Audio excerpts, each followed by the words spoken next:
Welcome to Talking Tea with Auntie, where we discuss interesting topics with everyday people. And today's topic is being a man and deconstructing toxic masculinity with our guests Andrew and Dr. James Stein. And now to your gay auntie, Shiningnathan. Lovers, this is your gay auntie, Shiningnathan, and welcome to another episode of Talking Tea with Auntie, where we talk about everyday topics with everyday people. And I'm so excited to have this topic here for us today. And it's one that is very impactful in the modern psychospace as we discuss how to become better people, and in relations to this, better men. So I have two fantastic guests here that are going to be discussing what it means to be a man and deconstructing what is toxic masculinity within ourselves. This is a fantastic topic that I think will allow us all to grow and learn and create a healthier space for all of us to just be healthier people and understand a little bit better. So I have two fantastic guests. I'll bring the first one out shortly, and then we will get the ball rolling. And remember, if you enjoy my content, please remember to hit that notification bell and subscribe to this channel and give me a like and comment in the comment section what you would like for us to discuss next time. It helps me, helps y'all, and if you like this content as well, you can become a patron on my Patreon, patreon.com/Shiningnathan. And through that membership, you can ask future guests questions for you that they will answer. Now, let's get into our first guest, shall we? Hello, everyone. We have with us Andrew. Andrew, welcome, my love. How are you doing this evening?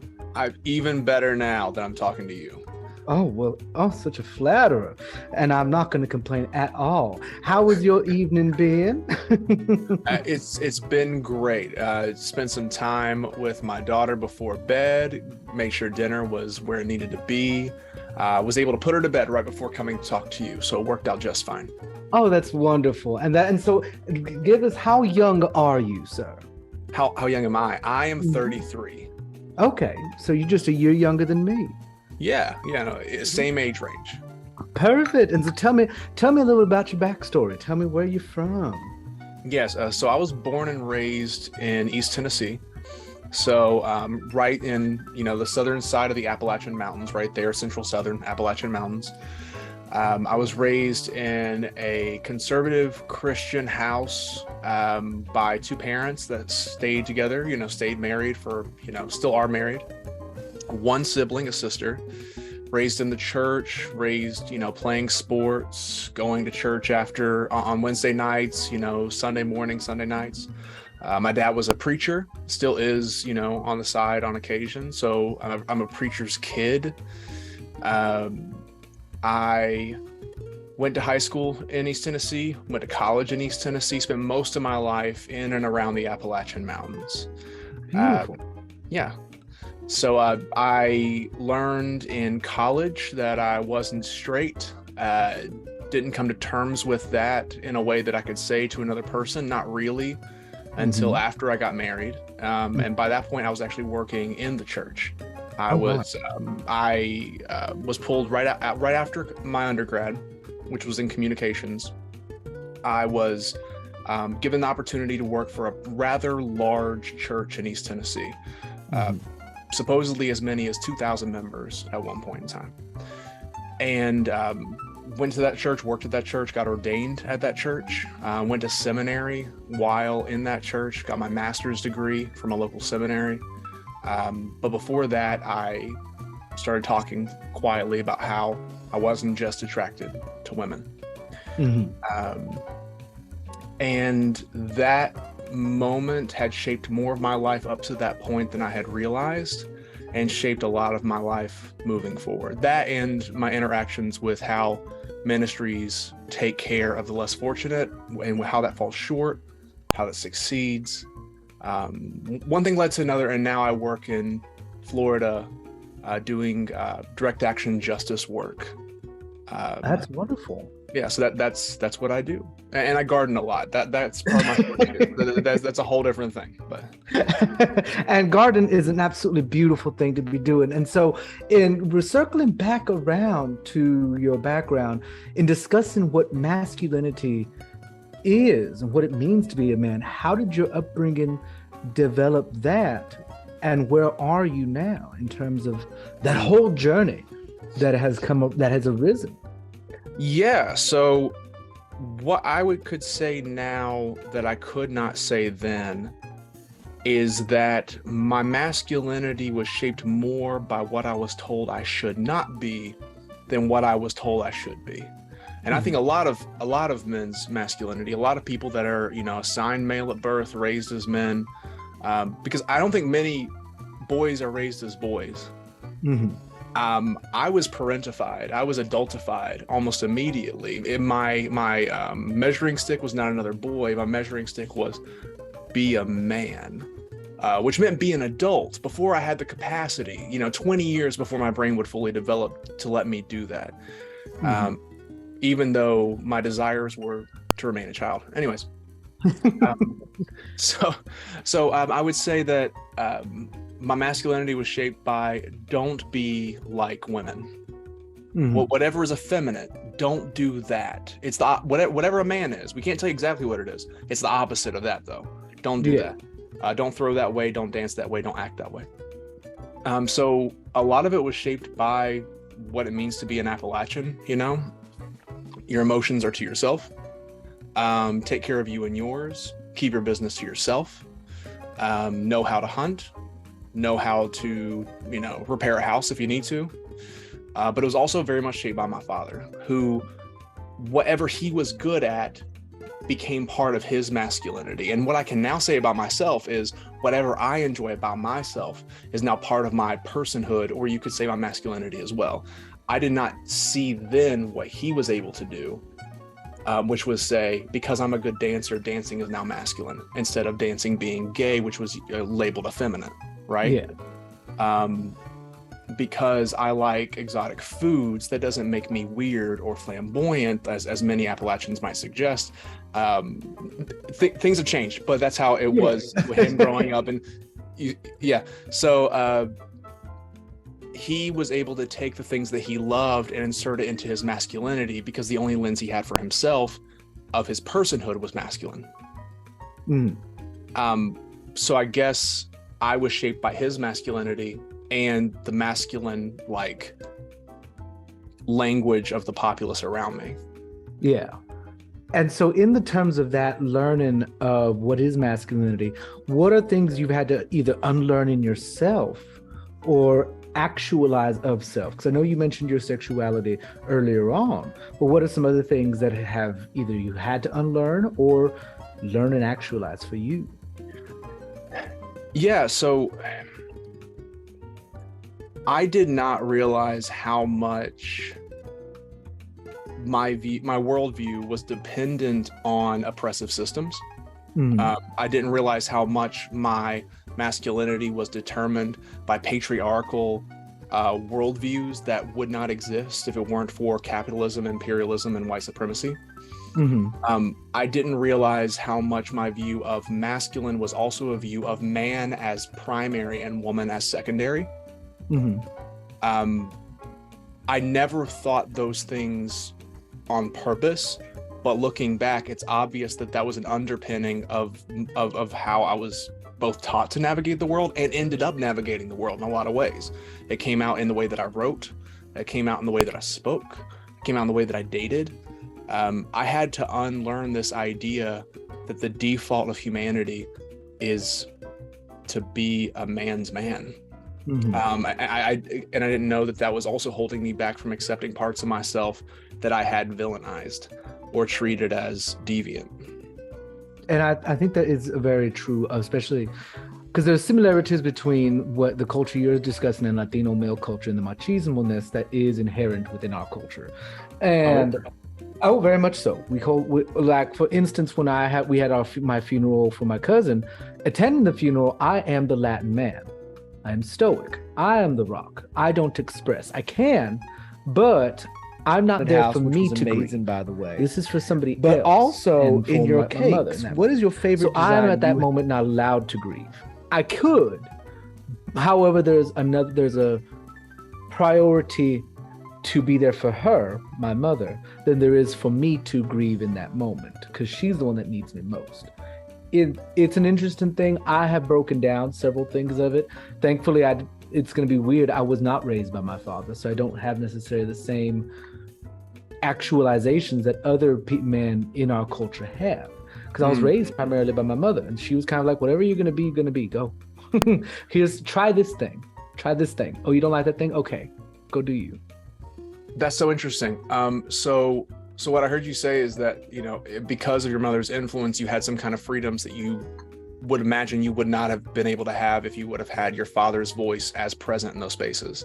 Yes, 100%. Because my father would have wanted to mold me into what he wanted to mold me, which was a boxer, a mechanic, and a cantor. But he was in prison. So my mother's idea was, you're going to be the person you're going to be. I will introduce you to things. If you don't like it, cool. Let's keep going to something else. Let's go what you like. That ties back to something that I didn't think of mentioning. I'm glad you mentioned that, because my father and my uncles would often joke whenever I was more emotional that it was from spending so much time around my mother, because my mother is a very expressive person. My father would have been if his emotions had not been stifled. It is obvious to me now, he is a very emotional person and was not ever given the space to actualize that, and that's not right. No. But because my father had internalized, it's my mother's job to raise me, and he didn't know what to do with me in some ways. So I got shaped by my mother in a lot of ways too, and in many ways for better, some ways for worse that I had to work through as well. That things happen, but if it weren't for my mother pushing me to find space in things like theater, and my father accepting dance and my mother pushing for it, I don't think I would have found a way to escape that kind of like stoicism, or like the calcification that comes from toxic masculinity. I wouldn't have been able to escape that if it weren't for being given space with my own mother. Yeah. And I think that's a lot of things that people don't really necessarily see. And so in terms of this actualization, you've gone through process of unlearning some traits and learning traits about yourself. How long ago did that happen again? And was that, I know you mentioned your sexuality, was that the catalyst for it? Or was there another series of events that predated that change? Because I guess there was a change. Yeah. So looking back, I wrote speeches. Writing speeches is what got me through a lot of things. I did competitive speech writing and giving of speeches in high school, and then that's how I ended up getting into college, is winning a competition around writing speeches. My junior year, the speech that I went with was a speech called "Who's the Man?", talking about my frustrations about masculinity, about what it meant to be a man. And looking back, I was close, but I was still off target, because all my lenses of masculinity had to do with what women wanted and my frustrations with women. I was still pointing out and I was still accusatory, like the only way my masculinity can come to fruition is if I'm wanted by a woman. And so the measuring stick for my masculinity is what is found attractive. And it was very I was not on the Andrew Tate train, but that rhetoric, I think if someone would have found me in that fragile state, I could have potentially gone in a different direction than the one that I did go in. It is obvious to me now that what I was doing is I was desperate to find, how could I define my masculinity outside of the desires of someone else? And so that's the moment. That's one of the first moments I can think of. But if it wasn't until there was a guy named Nathaniel that I met when I was 19, and he's the first person who had the guts to say, "I think you're not straight. I'm not either, and that's okay." And he's like, "I know you're a Christian. Me too. It's okay. Can I buy you coffee?" And I let him buy me coffee. And that moment is the one that kind of upset all of my normal, because I felt comfortable with somebody. And it broke a lot of things because I'd internalized that gay is only effeminate and effeminate is bad for men. I'd internalized that because every time I was called gay, it was whenever I was doing something they thought a woman would do. And it was never a compliment. And so how could I be something that was antithetical to everything I'm supposed to be? Mm-hmm. I started crumbling. I started breaking. And it would not be until I auditioned for this movie called Before the Fall. I did a little bit of acting. There's this movie called Before the Fall. It was gay pride and prejudice in Appalachia. That's what it was. Fantastic story. And I got to be in the room with the writer, because the writer was part of this like acting club that I was a part of when I was like in my early 20s. And I got to be in the first read through, and I was one of the two gentlemen who at the very end we're supposed to have this impassioned kiss. And I showed up every day except for the last day when they were supposed to have the impassioned kiss.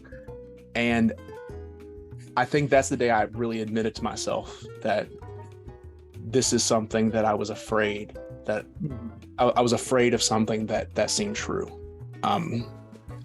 So I guess that's the longest way of saying, yeah, it's learning that I can still be all these things I would consider masculine while also being this thing that I was taught could only be feminine. Started breaking down the whole worldview. It destroyed everything that I thought I understood about being a man or being whatever I am in this body. Like I'm still trying to figure that out.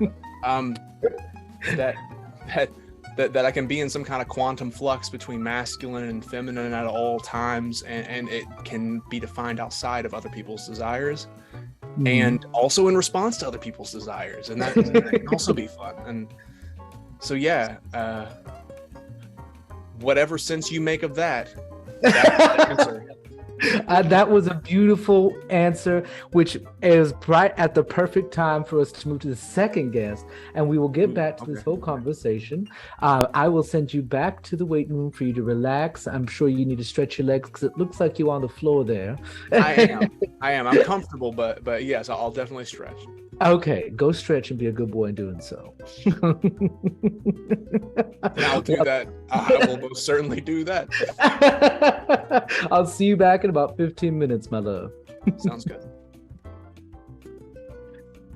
That was Andrew, red_sage01. I believe that is the actual screen name.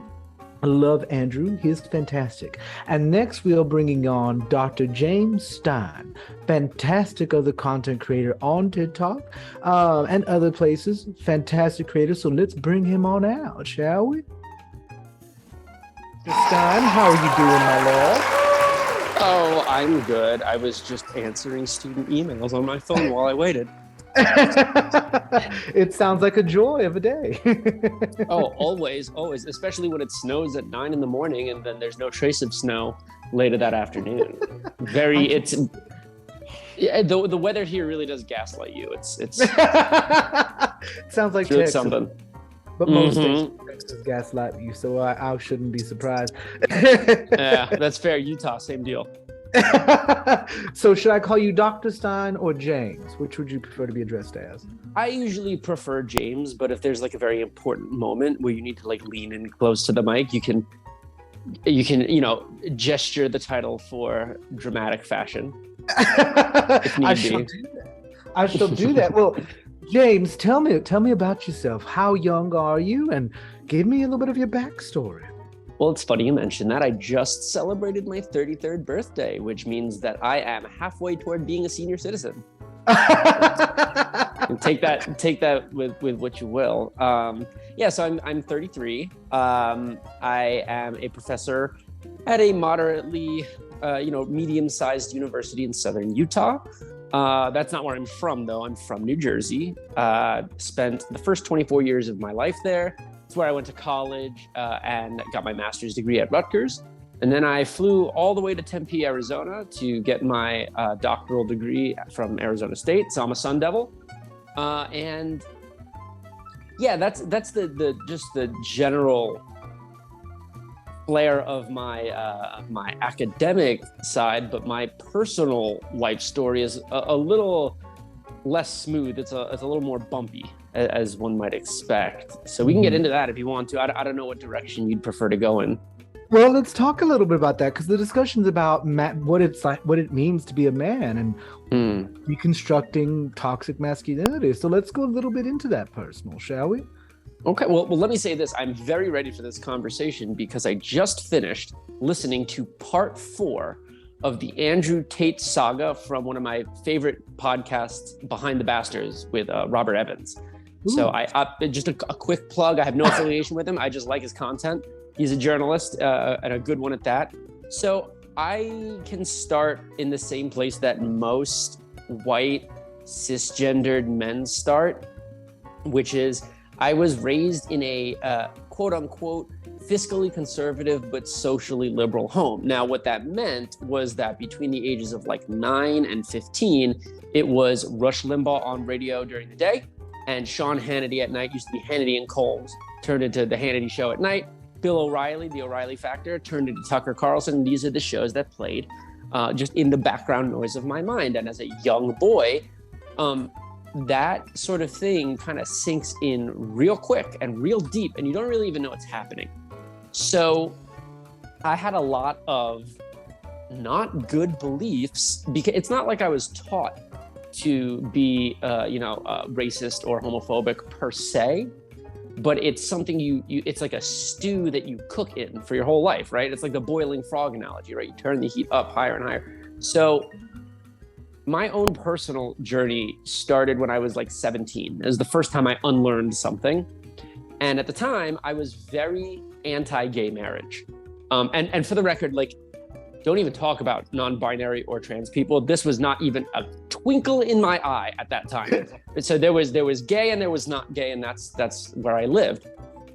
And I'll never forget, I was downtown. I got into like an argument with one of my best friends about it because he was in favor of gay marriage. And our mutual friend was there, and she really didn't want to pick a side. She just wanted us to stop arguing. And then after it was over, she like went up to me and was like, why are you so against this?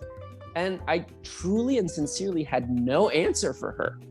I was like, well, it's something about like, it corrupts the name of marriage. And she's like, well, so you think gay people are corrupted? And I was like, no, of course not. And then I was like, oh dear. Oh no. Extravagant and wild, and can make things just like over the top. Anything I can think of, anything that I personally want to do, where I'm able to do there. From that moment on, it was, okay, yeah, I'm fine with this now. And that was like step 1 of 100 million en route to another 100 million more.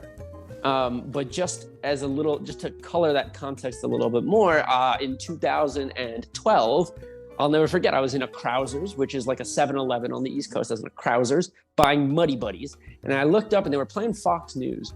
And I saw they were interviewing Donald Trump. And I remember this is 2012. And I remember thinking, you know who would make a good president? That guy.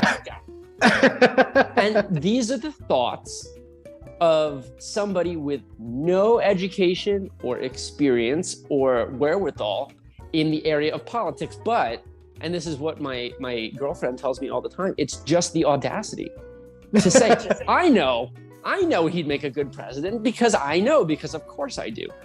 And so the actual real unlearning, it didn't start until I moved to Arizona. I went to graduate school.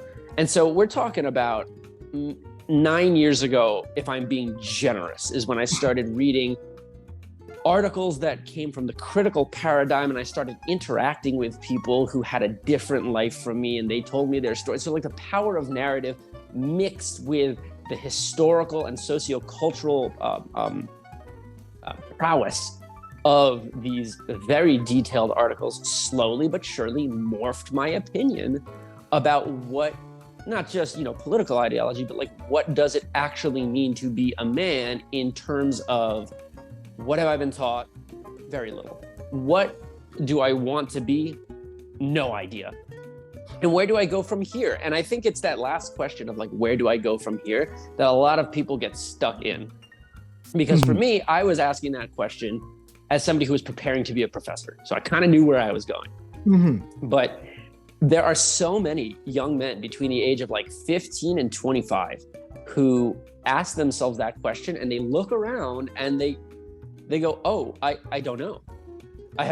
Where am I supposed to go? Someone needs to show me where to go. And that is, of course, when you get caught up in like the aesthetics of a guy like Andrew Tate or Jordan Peterson or Ben Shapiro, the list goes on and on and on, who offer them a relatable face. They see themselves in this person, and then a specific ideology that they can latch onto and relate to.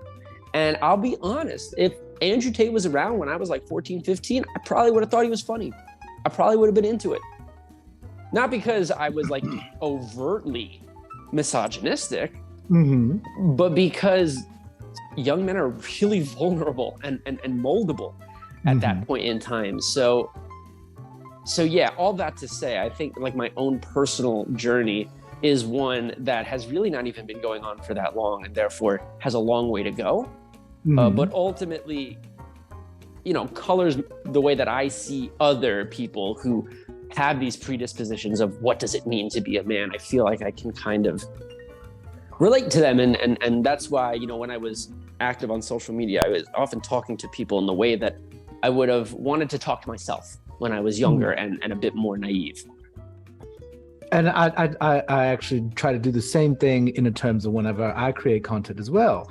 And that's one of the reasons I appreciated everything you've done. I thought it'd be a great talking place. What are some of the things that you've had to continually unlearn? What is a current or what, better yet, what does being a man mean to you? Well, I'll answer both parts of the question. I'll give you a tangible example of it first. Because a lot of people will be like, I did it. I'm a feminist. I did it. I'm done. But that's not how learning works. You must unlearn constantly. And I have the benefit of having a very outspoken, powerful, intelligent, significant other who does this all the time and teaches me, despite, right, I'm the one with the doctorate in the relationship. But she teaches me things all the time simply because she exists on a plane that I don't. And so things that are just there for her need to be told to me. For example, sometimes, and I'll say this myself, sometimes people will say this thing where they are talking about a problematic behavior and they'll be like, I hate when white women do this. And she'll always question me. She'll be like, are you saying that you hate white women and just inserting the word white so that you can be misogynistic? And I'm like, no, I'm definitely not doing that. And then when we talk, I'm like, oh no, maybe I'm doing that. So like, it's really interesting how like you can unlearn things in multiple ways, from multiple levels, from multiple sources. That's kind of the point. If you ask me, what does it mean to be a man? I think that's an entirely subjective definition, which is probably how we got into the position that we find ourselves in. For me, being a man means being truthful with yourself. Being a man means doing what's right. And being a man means understanding the role that you play in terms of healing society and in terms of acknowledging your own faults. And I think that all of those things take a lot of the traditionally masculine characteristics that most people like really try to brag about. Power, patience, influence, like these things, it's easier to unlearn and do these things if you have all of that. And so for many people, that struggle is deeper because of their lack of privilege. And I fully agree about that. And then going from there in this process, what are some things that are quote unquote feminine about yourself that you've come to love and appreciate? Yeah, this is actually something that I do with my students quite often, where we talk about the characteristics of masculinity and femininity, because that's really all they are. Yeah. Feminine characteristics for me, I view nurturing, caregiving, empathizing, the ability to practice patience and control one's tendency toward outburst, and to harness one's emotional intelligence, which itself is an extremely complex phenomenon. But the idea of controlling your emotions is this hyper masculine way of just saying, if you're stoic, you are the master of your own emotions. But part of being emotionally intelligent means understanding when it's time to emote.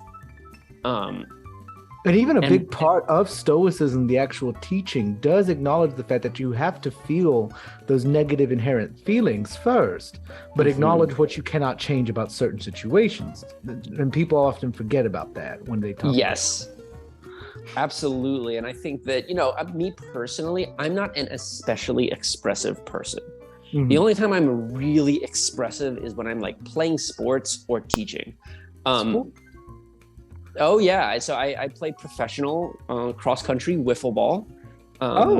Yeah, it's a whole thing. It's a whole community, and I get very passionate there. But when I get passionate with my dogs too. But when I'm if I'm in an argument with my girlfriend, or if there's a moment of intense concentration, I tend to probably as a result of my attachment style, I'm a little bit detached as an attachment style. I tend to hold it in, and that's partly because I've been trained to do that. But even that, there's a difference between like feeling an emotion and expressing an emotion. And so if you get to this point where you're trying to stop yourself from feeling emotions, you're probably in a really bad space. And the expression of emotion, that's a completely different thing. But it's this idea, it's like of toxic stoicism, where you forget that part of being stoic means acknowledging that your emotions are real and worth feeling. And I see your baby right there as well. Oh yeah, Goose is having a good old time. And that's a fantastic way to put all of this into just a wonderful little nutshell, a little bow, and a little gift to discuss that. And what is something that you have discovered of yourself that you did not realize of self before you started your journey on trying to deconstruct some of that toxic masculinity? What is something that you've discovered since then of yourself? One of the big things I've learned is that, well, let me do two things. On like the more important scale, I've learned that audacity is the best thing I can do in my journey toward allyship. I can leverage my audacity in some really truly insanely powerful ways to just help other folks. Another thing that I've learned, a smaller thing that I've learned, is that I really enjoy like home decor, which I think that like that's one of those things that like people will be like, oh, that's for the women to do. And like, no, I'm allowed to have, men are allowed to have taste. I'm allowed to have taste. And so, at the very least, I like, I'm fortunate enough to be a homeowner. And when I was, putting my house together, I was able to set a tone for the space in which I live, which is like, in my opinion, so important. And it's a very privileged thing to be able to do, but it's still so important, because if you're just staring at four walls, like if you've seen like the meme of like POV, you go back to his house after a night at the bar, and it's like a mattress and a TV and like one folding chair. Like, you know what I mean? Like that it's just harmful to self-growth if you look at that every day. Like exterior beauty can help to manifest one's internal beauty in many ways. And I fully embrace that. And obviously you've gotten very good taste, considering how well you've positioned every single book on that shelf behind you. Oh, I'm very proud of these books. My parents got these books back in the 80s and 90s. They're all leather bound. I just finally got my hands on them. And so the first thing I did is my birthday. So I asked for a bookshelf for my birthday, and now they're up. And I love walking past them every day. I love it. And it's beautiful. And happy birthday, by the way. Oh, thank you. You're only a year younger than me. Well, probably a year and a half, about to be, I think, 35 if I did my math right. I'm not even 100% sure of my own age, but that is going to be what it's going to be. Yeah, that's how you know. That's how you can tell we're starting to get up there, because we keep forgetting how old we are. I swear I'm 28. I swear I'm 28 when I'm drinking, and then I remember the day after that I am absolutely not 28. Yep. And it was, dude, yesterday was painful, and I was like, please let me be healed tomorrow, because I went and drank for 15 hours straight, and choices were made. At least I didn't do anything that I remember untoward. So that's been that's good. Oh, and if we're talking about masculinity, by the way, this is like one of my biggest brags. I went to Rutgers for college, which is a rough party school. Like when I say I mean it's like a dirty party school. It's grody.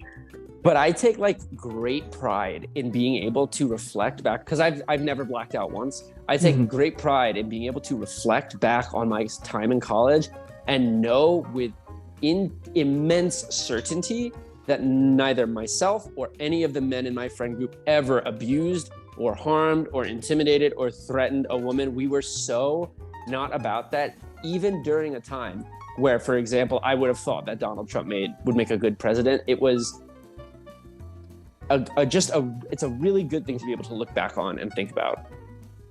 I would encourage, I would hope that all young men can look back on their college days or their high school days or their young adulthood and have that same confidence and like good feeling. Like we did dumb things, don't get me wrong. Oh yeah. Oh gosh. But never did we any sort of behavior that would be even remotely considered close to abuse or assault or harassment of any kind. That's fantastic. I mean, I will acknowledge that I had some blackout moments, but I had a team corralling me at all times, because I had a tendency to disappear if not. Oh, you were that friend. I had a friend like that too, who just vanishes. I've always been very. We're not gonna. This is not about me.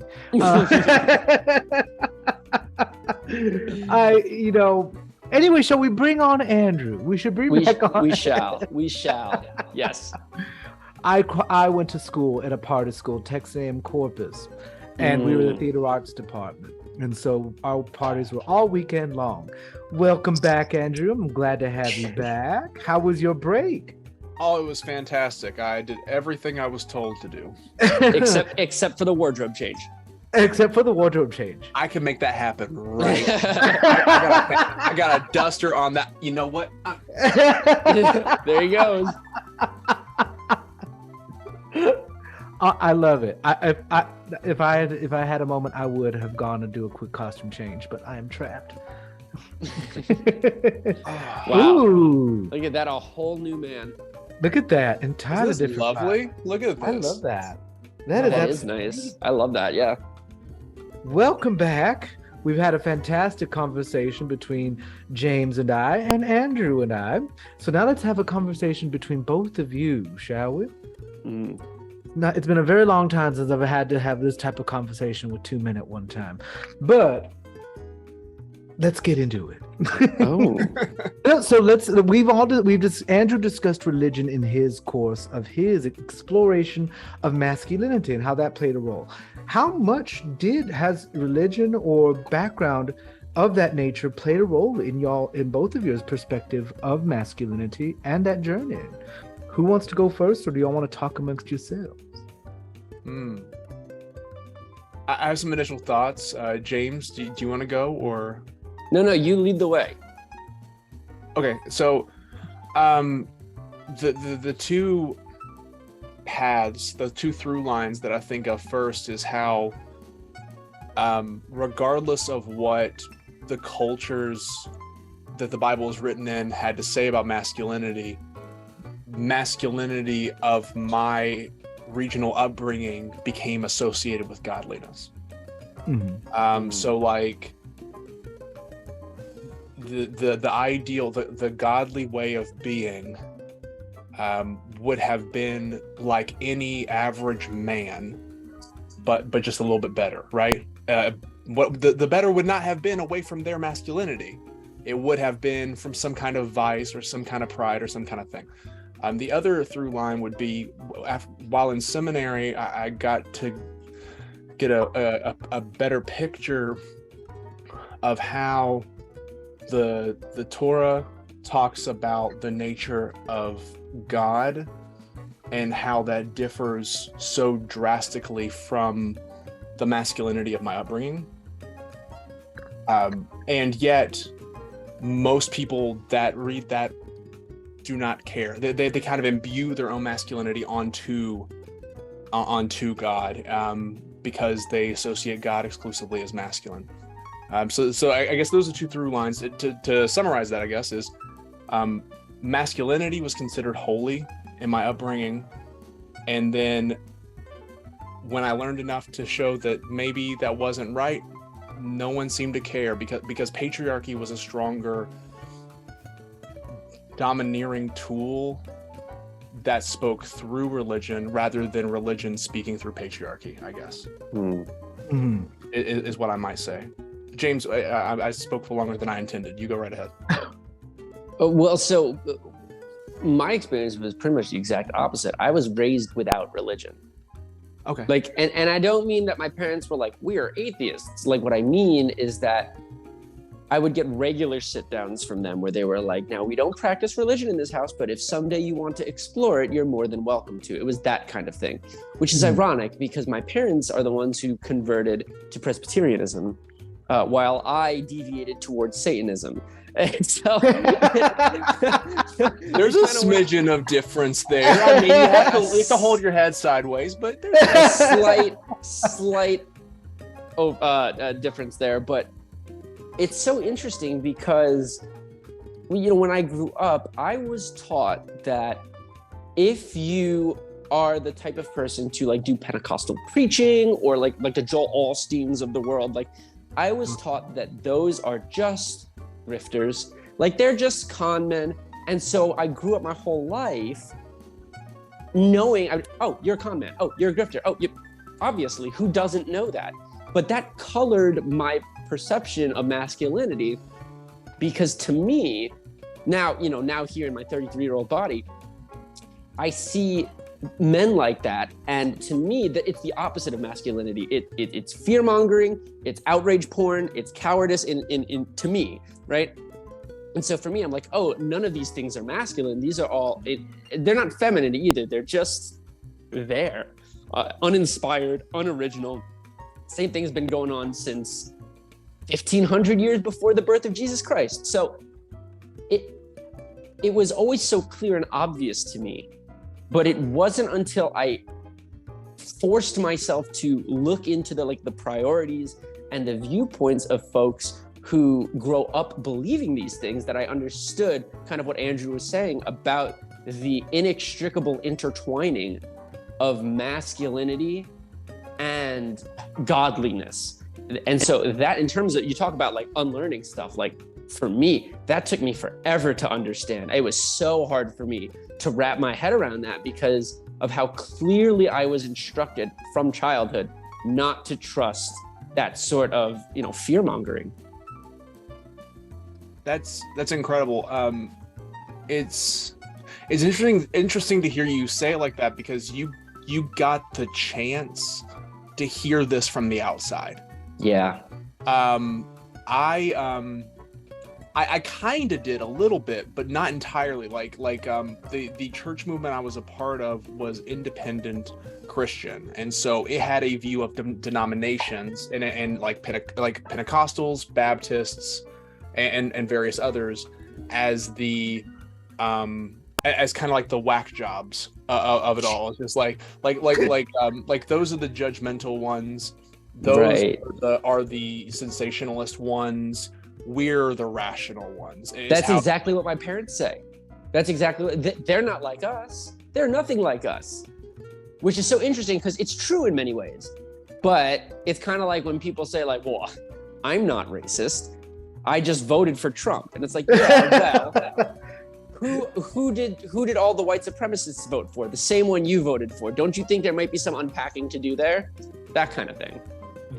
All of that. Yes. So there were certain things that I was able to see from that perspective, saying that kind of Christianity is a problem.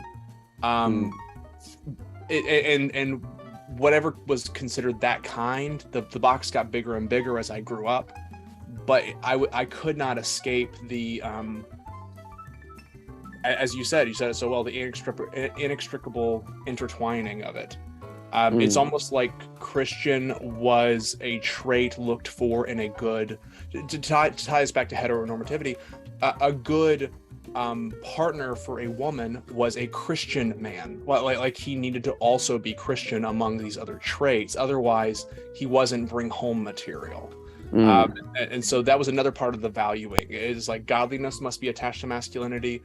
Heteronormativity must be attached to masculinity, and viability within a monogamous like marital structure, seeking the 2.5 kids and a white picket fence, that also has to be tied to masculinity. The nuclear family. Yeah.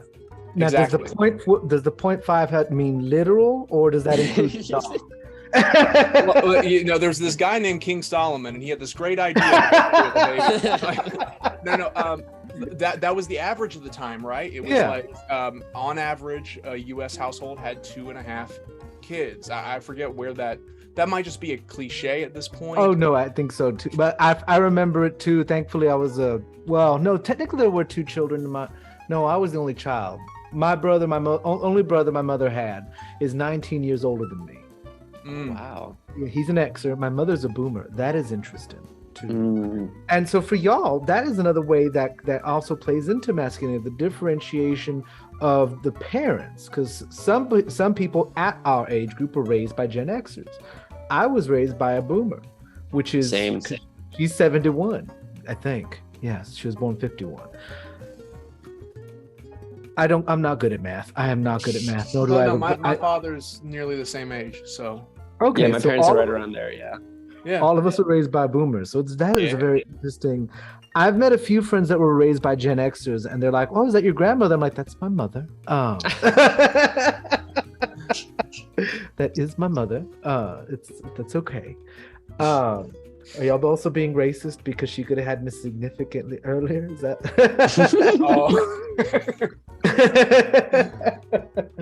I didn't. Sorry, way off track. And I know we brought it up a couple times before, so I'm going to circle way back. And we've mentioned Andrew Tate, not Andrew here. How do you think boys and young men wind up sucked into that Andrew? Because all 3 of us can look at it from here and just be like, he's such a loser. I mean, that's the way I say, man. He's such a loser. Like, yeah. Period. But how do you think young men and boys wind up just getting sucked down into that? I have a working hypothesis here. Go ahead. I think that for Andrew Tate to exist, there must be an incel community. And I'm going to kind of paraphrase from what I was telling you, that 4-part series by Robert Evans, Behind the Bastards, on Andrew Tate here. But while listening to that, I really thought a lot about the difference between a guy like Tate and Jordan Peterson. Tate is obviously further down the pipeline. Jordan Peterson creates incels, right? He snatches them out of in a vulnerable time and ultimately teaches them to do the things that will isolate them. Andrew Tate needs that group. Without that group, he doesn't exist, because he needs a group of nihilistic, self-hating,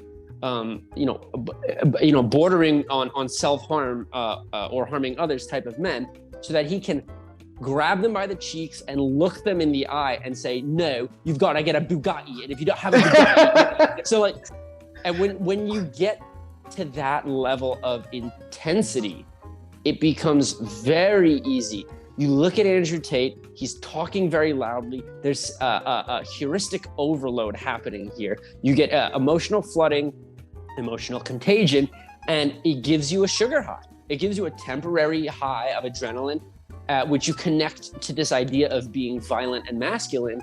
And although most of the people who listen to Andrew Tate are not going to do violence against women because they've been listening to Andrew Tate, they're desensitized to it, which is a huge problem, because then when a guy like Andrew Tate gets arrested for human trafficking, well, the Matrix got him. It's not he committed a bunch of crimes and will be serving time in Romanian prison. It's he predicted it. The Matrix got him. Like, no, the police raided his house 6 months before they arrested him. He knew it was coming.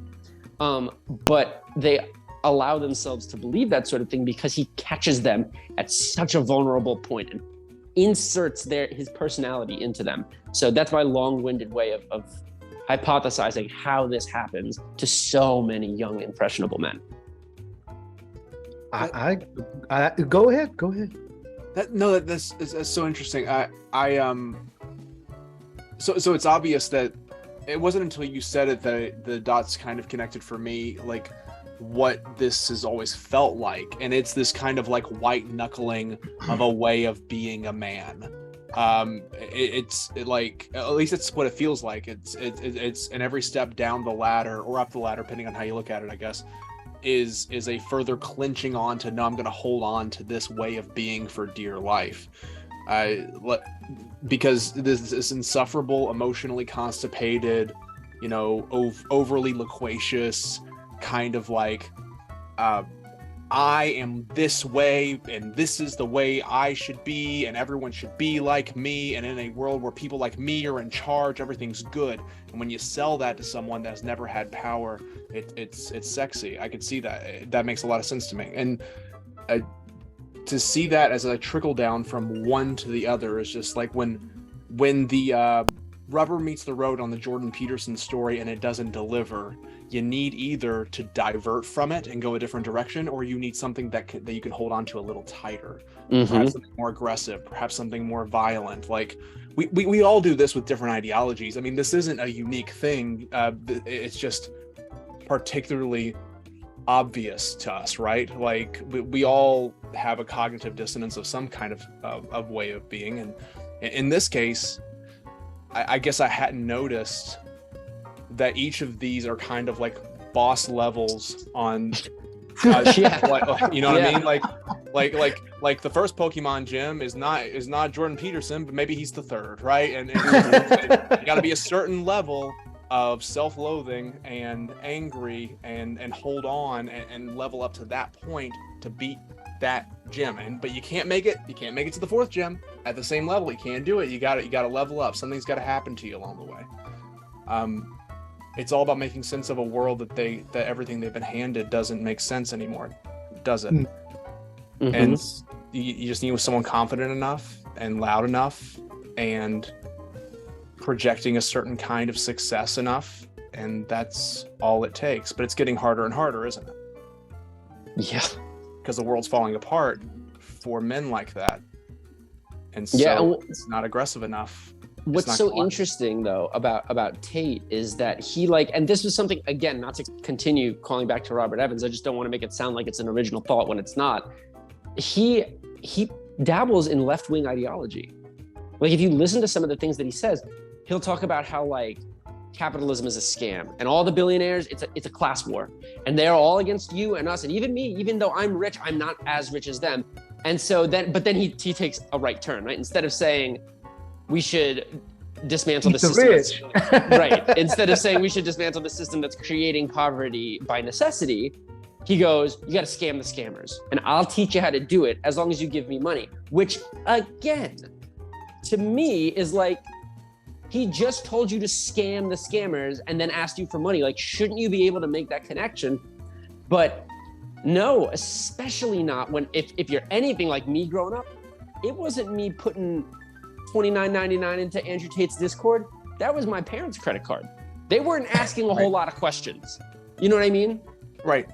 Except with me, it was RuneScape. With me, it was RuneScape. I was trying to play RuneScape. I wasn't trying to. I love RuneScape. Yeah, I love RuneScape too. And then eventually you have to pay to play. But the only difference there is that I was doing nerd stuff and not learning about how to treat women like objects. That's literally, it could have been anything, is what I'm trying to say. Yeah. And so in the vein of this conversation, how would you redirect, or what would you recommend to redirect boys and young men that are currently in this kind of sphere or on that, I guess, the pipeline? What would you tell loved ones that are maybe watching this, that see their loved one going down that path? What can be done to help or to redirect them back to a way that's more healthy for their development? What would you two think or say? So, one of the directions I think this conversation could go is I have a marketing thing to say and then a relationship thing to say. Go ahead. I don't think in this moment, the way that we navigate relationships in our capitalist society equips us to outmarket good marketers. Mm-hmm. There is more rhetoric being thrown at these young men at a faster rate than I can develop a relationship with them. Mm-hmm. The wall becomes so high so fast, and I have to get past. They're still on autopilot when I start talking to them. All they're doing is espousing and regurgitating the rhetoric that they've been given, because he has had more time to say more things to them and feed them more arguments than I can ask questions. Mm-hmm. So I mean, it's just like with marketing, you know, when there's too many billboards and there's too many advertisements, the wall is so high that people don't even really unglaze their eyes when they look at the poster board anymore, you know? Mm-hmm. I think that's what's happening with a lot of this rhetoric. It's hitting so fast and so long, and it gives a better high, as James said, right? Than a relationship with me could ever give, unless I'm there for a long time. Mm-hmm. So I think that's one of the problems, is we don't get past the rhetoric. We can't get past the fight with half of the people we talk to, and they're just on autopilot. They're not even trying to fight with us. They're just parroting. I think the only thing that can fix that is the thing that gave James something that wasn't Andrew Tate, and the thing that gave me something that wasn't depression and self-harm. I needed theater. That was a community that I had. It was an actual living community that let me exist among them and function and breathe and grow. For James, I'm sure it wasn't just RuneScape, but he had an outlet where he got to do something socially with other people, right? He had a social avenue for social relationship. I think that a lot of these young men have not been equipped in society for appropriate relationships, first of all. Mm-hmm. I'm not going to blame everybody for someone's problems, but we stopped figuring out how to do relationships well long before this moment. Oh God. Mm-hmm. Yeah. And so, like, it is so much easier to get a high from a screen than it is to develop to do this, what we're doing in this moment. And so the marketing's the problem. I think the relationships are the answer. To be in a community where you can exist, period, that could turn you another direction. I know that doesn't give the exact answer, but I don't see a way around it without tearing past the marketing through some kind of relationship. And that's going to take a fuck ton of time. I don't know. Yeah, the end. Yeah, I kind of want to echo what you said in different words. I'm going to start with a joke. I want to go with 3 different levels of methodology. The first is the individual level. That's the joke, I promise. Then I want to talk about the relational level, and then I want to talk about the societal level. For me, and this is just for me, the more... am I allowed to swear? Of course. I said fuck ton. I hope so. Yeah, no, this is for YouTube. We can talk about a lot of things are not community guidelines. Okay, good. So just to be totally blunt, the more I was fucking, the less misogynistic I became. Straight up and down. I find that with rare exception, real, actually, if the more times you experiment with new lovers or the same lover, the more you realize that everything that's coming out of the mouth of a guy like Andrew Tate is fairy tale nonsense. Mm-hmm. And that there may be, some women who enjoy or who put up with perhaps that level of abuse. The impossibly large majority of men and women don't want to be treated that way, right? And you learn that by having intimate interactions with people, specifically sex. And so, like, as I dated more fervently, I realized that, like, is that what we're calling it now? I don't know, but when I went through my fuckboy phase, like, one of the big things that it taught me was that... What do you want to say? Yeah, when I went through that phase, it really did teach me that, like, there's no such thing as spit and game. Like, women just see right through that dumb shit. Sometimes they'll have sex with you anyway if you're cute, but then they won't hit you back up. You know what I'm saying? And so, like, I don't know. It's like the idea of game where it's like, oh, you can't let her know that you just want to have sex. Yes, you can.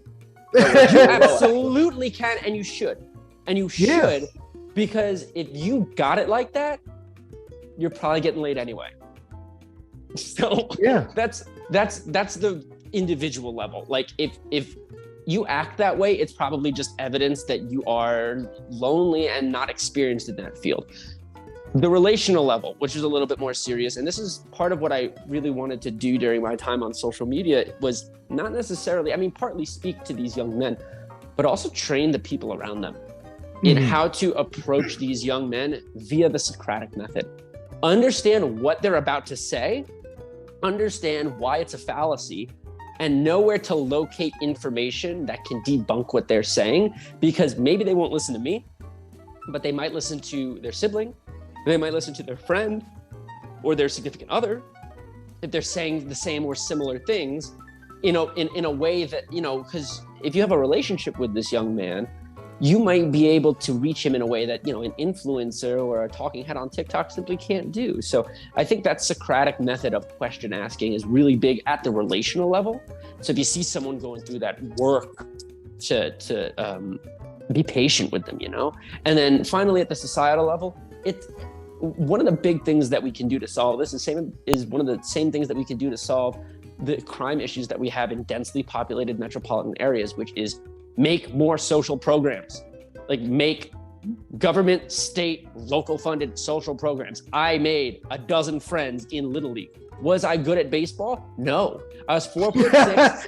I was 4'6" and I was 70 pounds. I could barely lift the bat, but it didn't matter because my friends were playing and I was playing. We were all having fun and we had good coaches who understood that the purpose of Little League was to have fun and make friends, not to win the game. So if we craft more social programs like that, it will give the necessary sense of community that ultimately stops people from those feelings of isolation that ultimately guide them toward a guy like Andrew Tate. And that, like Andrew said, it's a multi-generational fix. That does not happen tomorrow, next week, next year. It takes decades. So I don't know if we're going to do that, but I think it's the biggest solution. I hope. Oh, go ahead, Andrew. Well, there's an element there that I didn't think about until you said it, and to say it differently than I think you did, which is when you have community, you have so much less need for language of power on the individual scale. These people keep talking about power as an individual. You don't need that as there's no such thing as individual power, there's large amounts of organized money, large amounts of organized people. You can placate the systems of power and have favor within them, but an individual rarely has legit the ability to help her on a grand scale unless they have large amounts of organized money or the backing of large amounts of organized people. So on that level of relationship where you already have freely the thing that they're selling, that these guys are selling, which is relationship, you no longer need the illusion of a power structure to manipulate or to take or to learn or to trick. You don't need that power skill set to dominate someone else into giving you what you want if it's being given freely. I hadn't considered how social programs play into that, but they absolutely do. When we have those programs in place, relationships come freely. You don't have to learn how to win them or dominate them or grab them, and that's brilliant. It fixes a lot of problems that lead to people feeling powerless. But I think the best part about that is it can be started tomorrow. You know what I mean? If you or someone is going through one of these issues, you can start helping them to unlearn tomorrow. You can't create Little League in your town tomorrow. You know what I mean? You can't create a theater program in your community. You can try and start tomorrow, but it won't be there tomorrow. Whereas the conversation can actually physically happen tomorrow. And I think that's big because we need short and long-term solutions. Right. A triage and a new hospital. Right. Yeah. And so let's go to something that's a little bit more fun. And I asked the question of James, but Andrew, what is something that is quote unquote considered feminine that you have come to enjoy? What is something that is considered feminine that I've come to enjoy?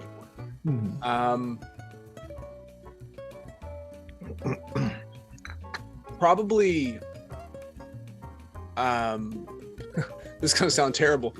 Self-care.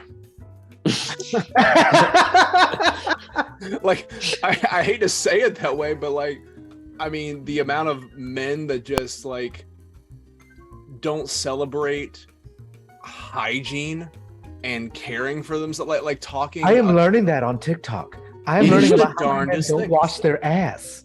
It's a whole thing.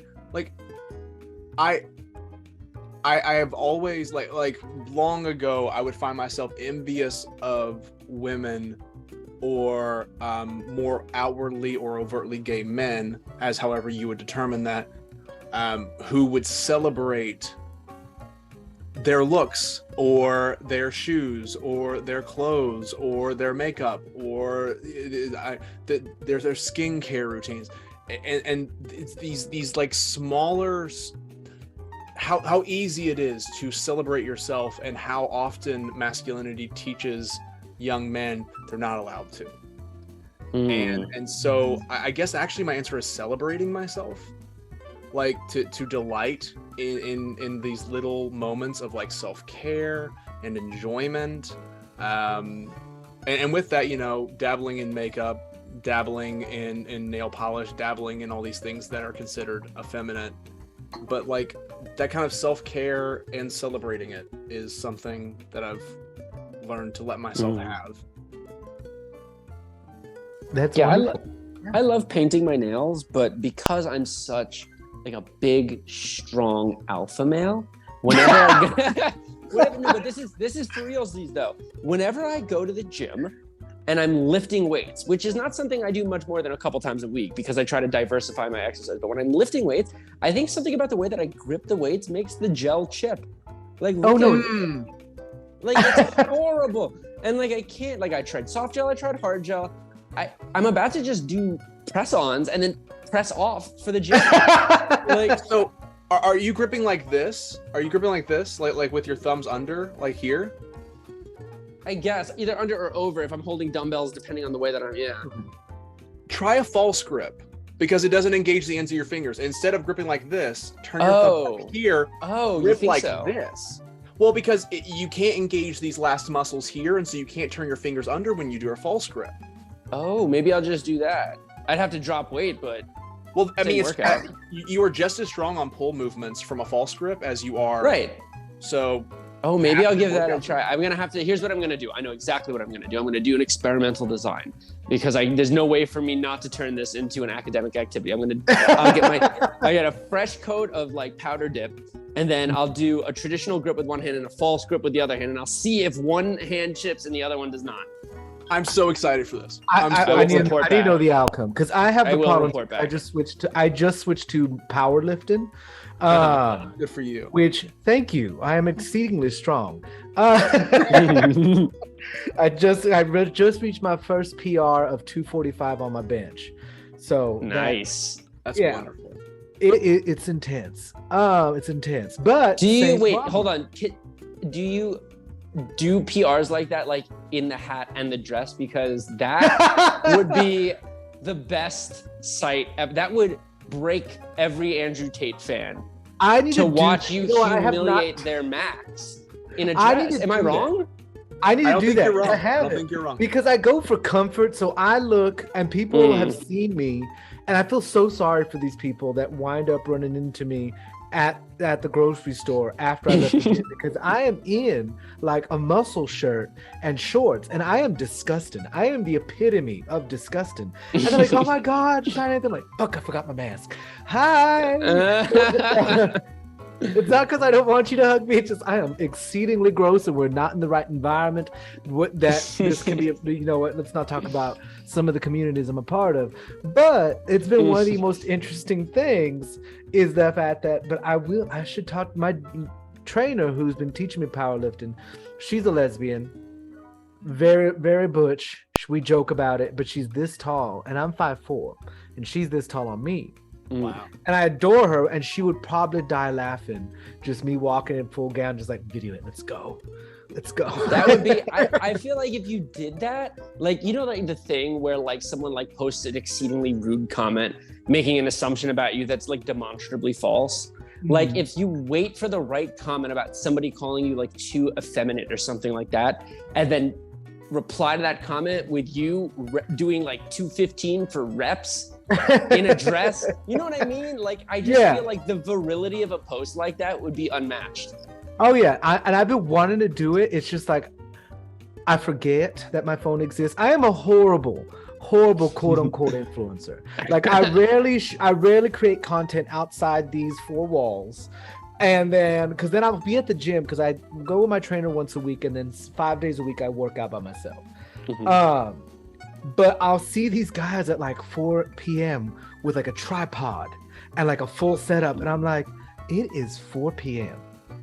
on a Tuesday. You are creating like I'm not gonna shoot down the hustle. However, it is 4 p.m. on a Tuesday, and I need that fucking machine.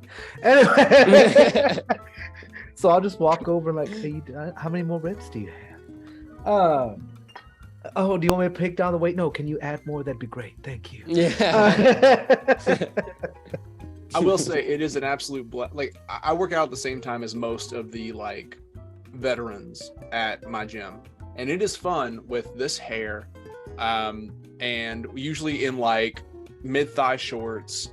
I have to, if I don't want to lay on my hair, I'll put up a top knot and then I'll bench from there. And the top knot is still not exactly the most masculine thing to some people. And so I'll have like this big old gold nose ring or some gold earrings, and then I'll have like mid-thigh shorts and a top knot benching. And it's a fun time.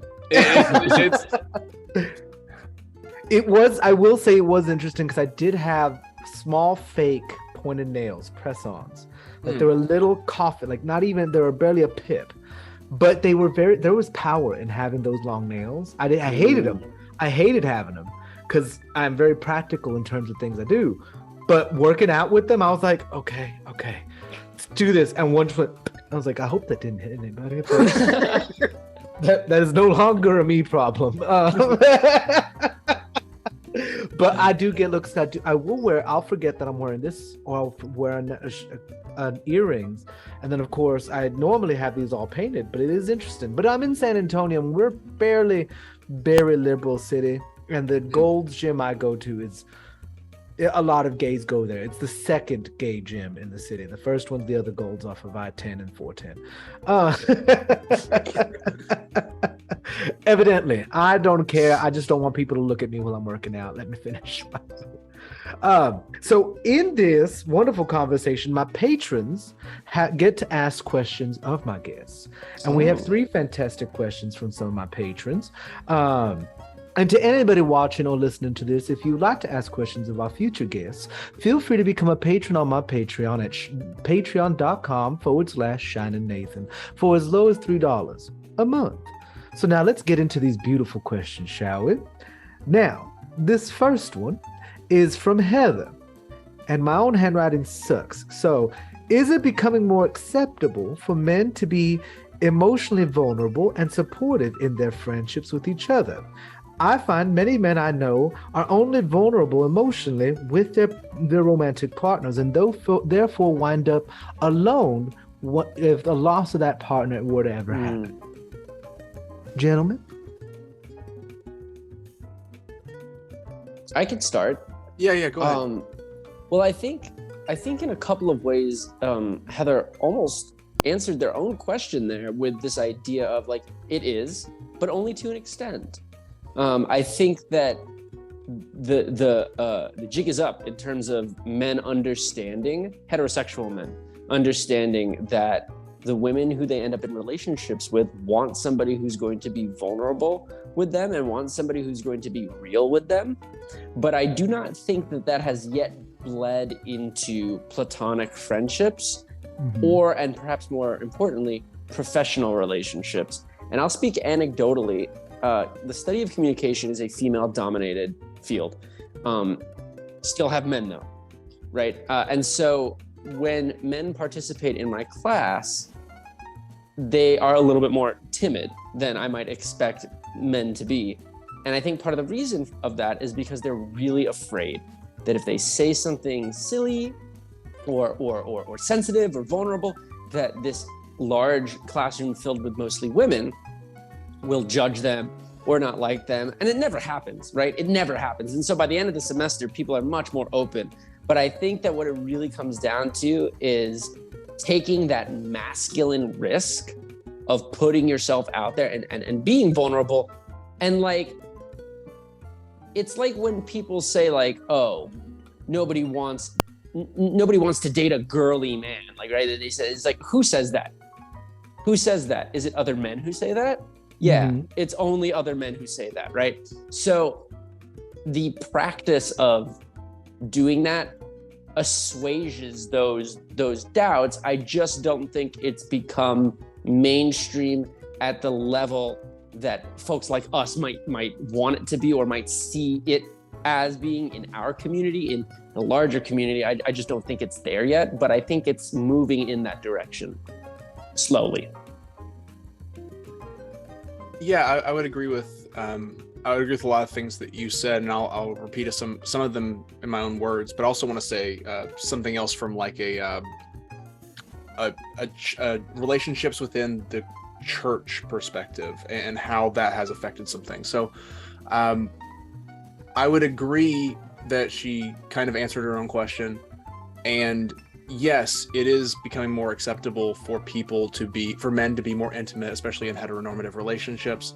I will say though that we are still copying a behavior that is reinforced by Christian hegemony, which is that the wife of the man is to be his everything, and so all the intimate needs and all the private relational needs and personal relational needs all get poured into this one person who is already being expected because of the patriarchal underpinnings to take care of everything.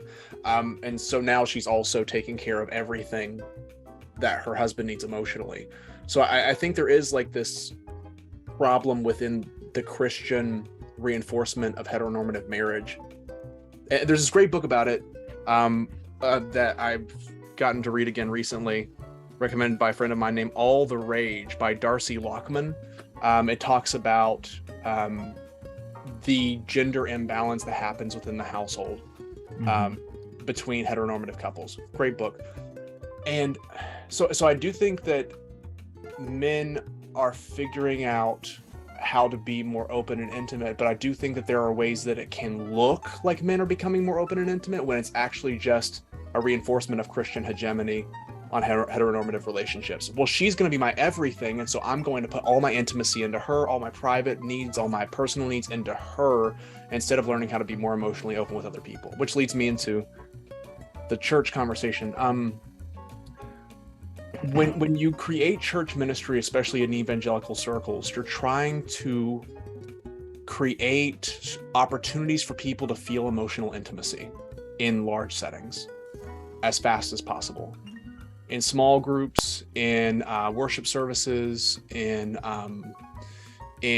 classroom settings, we want people to feel like they can express and bear their all to someone. And there is a reinforcement in that Christian structure of things going from social to intimate, fast, nothing in between. It's social, we're all here for a shared desire, and then it's intimate. You know deep things about my life, you know my struggles, my sins, and you're going to accept me for it.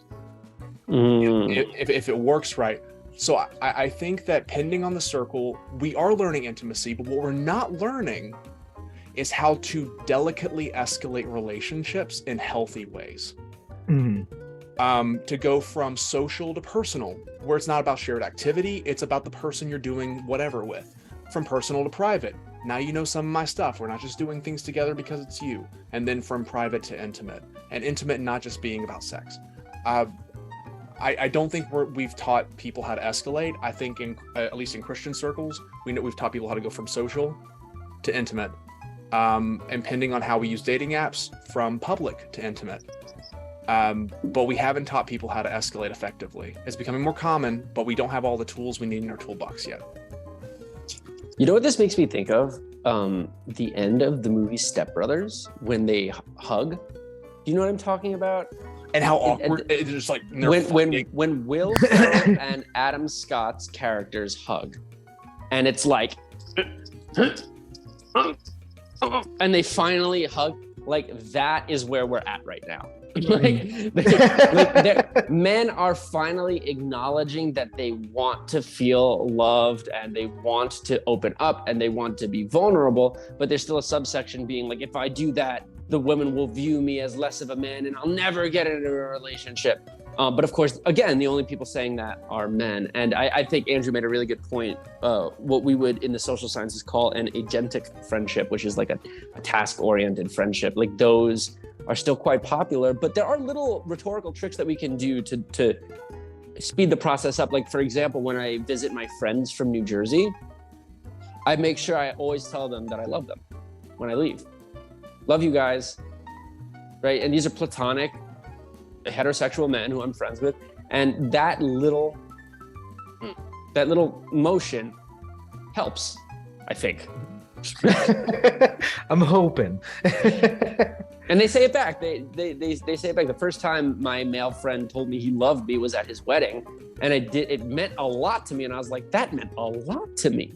So I started saying it because it felt good to say it. That's wonderful.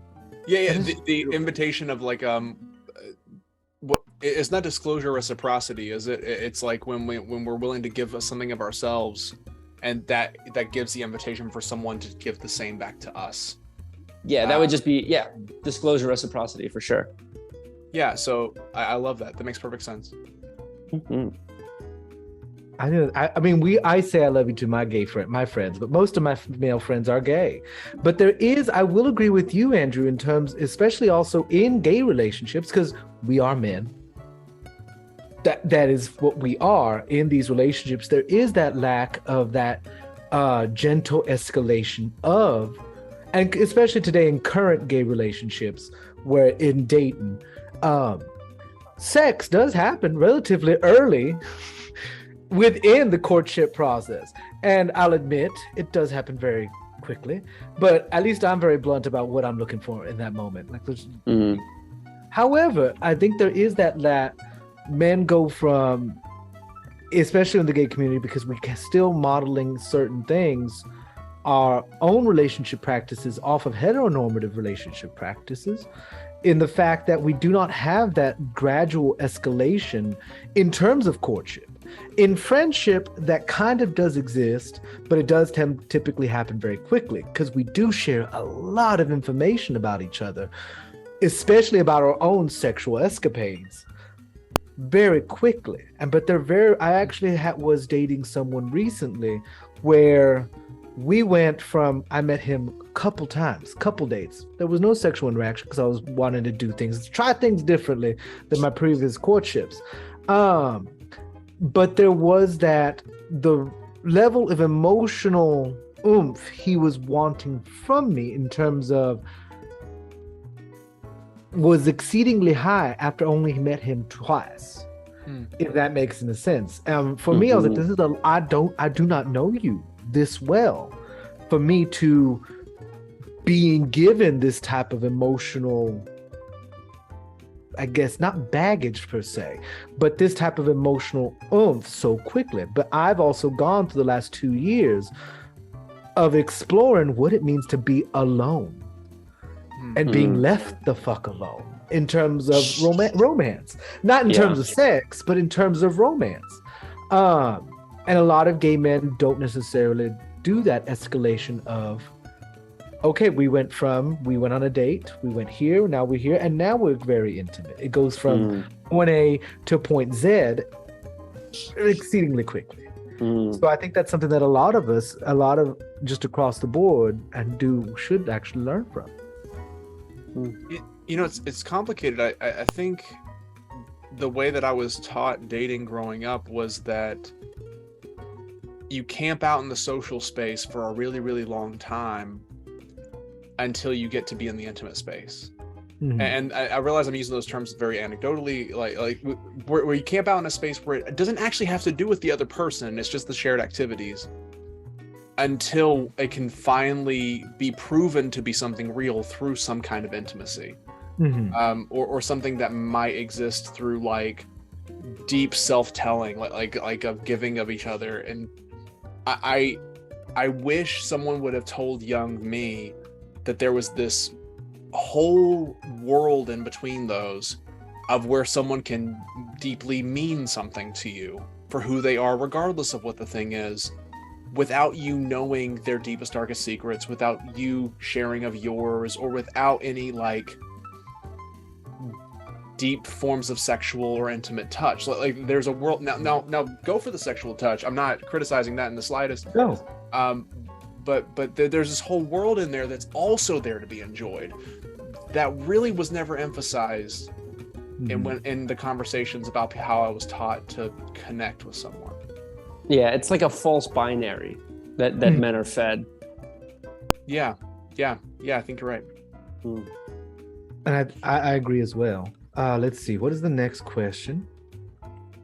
I kind of touched on this one earlier, but this is from Denise P. I wonder, how can we help young men realize that they aren't entitled to time or attention with anyone just because they think they want it? How can we help young men learn that? I think practicing what is that called? Rejection therapy. That is a new term that I learned the other day from my girlfriend, of course, where you go somewhere with the intent of being told no. And this is what when I teach conflict and negotiation, I do a version of this for their journal assignments. I had no idea that it was the same thing, but it's rejection therapy. It's the idea of doing something, knowing you're going to be told no, and then becoming okay with being told no. I remember when I was in high school, I was a freshman in high school, and I had a crush on this young lady who actually turned out is a lesbian. But that's neither here nor there at the time. I had a crush on her, and we were very good friends. And one day, like a year down the road, and by the way, if it's been a year, it's not happening. If you're pining over somebody for a year, very low odds. But anyway, I expressed my feelings, and she very politely told me no, thank you. And obviously, I didn't freak out or anything like that. But then fairly rapidly after that, our friendship dissipated. And I look back on it and wonder how much of that was my fault. Was it because I was simply no longer interested in her for romantic potential that I left? And what I wish I had was maybe like an older sister to sit me down and be like, so you're just gonna stop being friends with her because she doesn't want to kiss you? Like, what kind of person are you? Like, that's what I needed to hear in that moment. And I think practicing rejection therapy allows you to have that conversation with yourself, as long as you're being honest about, what you're doing and why you're doing it. Brief anecdote, that's so interesting. There's this place in Kansas City that's like a sex temple, and one of the things that they do is before you enter into session, you have to set your boundaries and desires, and then the person in charge asks you a question that you have to say no to. You practice holding your boundary before anything enters. So okay, so no touching tonight. Okay, I'm going to ask you a question. It's your job to tell me no. Let's see if you can do that in front of other people. And they go, can I touch your hair? And it's your job to say, no, you can't touch my hair. And they say, why not? You go, I said you can't touch my hair. And before you enter into the space at all, preparing to say no as well. And that's, I don't think we teach people how to practice their boundaries. We're learning how to tell people to have them, but I don't think we give people space or to articulate the things that we already have. Maybe that's better, but I think that's part of it. So I'll answer this by saying two things. The first is I had a friend who he's probably still bad at dating. At the time, he was very bad at dating, and it's because he treated every woman he walked up to like she was supposed to be the person he spent the rest of his life with. Oh, dating for marriage. That kills me. Sorry to interrupt. It just kills me. Well, because like fucking pressure, right? Because even if you're right, talk about exhausting from the get-go. And what I taught him to say to hear is when a woman says no, she's saying, I've got great news. I'm not the person who's going to like you the way that she's going to. So why don't you understand that this is a great opportunity to go find someone who is going to want to spend time with you? And so like reframing rejection as opportunity, like, because no's are great. No's tell you where not to go. That's wonderful news. Do not enter signs save you a world of trouble. Just don't enter. Don't go that direction. So I think one of the things is that we teach men that they have to win so much. And so rejection isn't good news.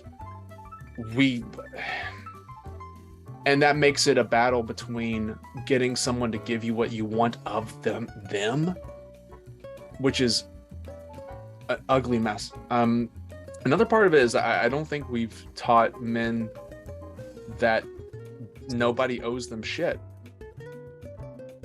I don't think we know that yet. I didn't know that. Like when I didn't realize that I needed to be told that. Yeah. And I don't think if someone would have said that directly, it would have hit. But I genuinely saw the world as something I was supposed to navigate through, and someone or something or a series of somethings taught me I was to own and win and have, instead of being community with. I think we need to reframe how we teach men to interact with other people in general before they can stop thinking that women don't owe them their time. I don't know. Whichever comes first.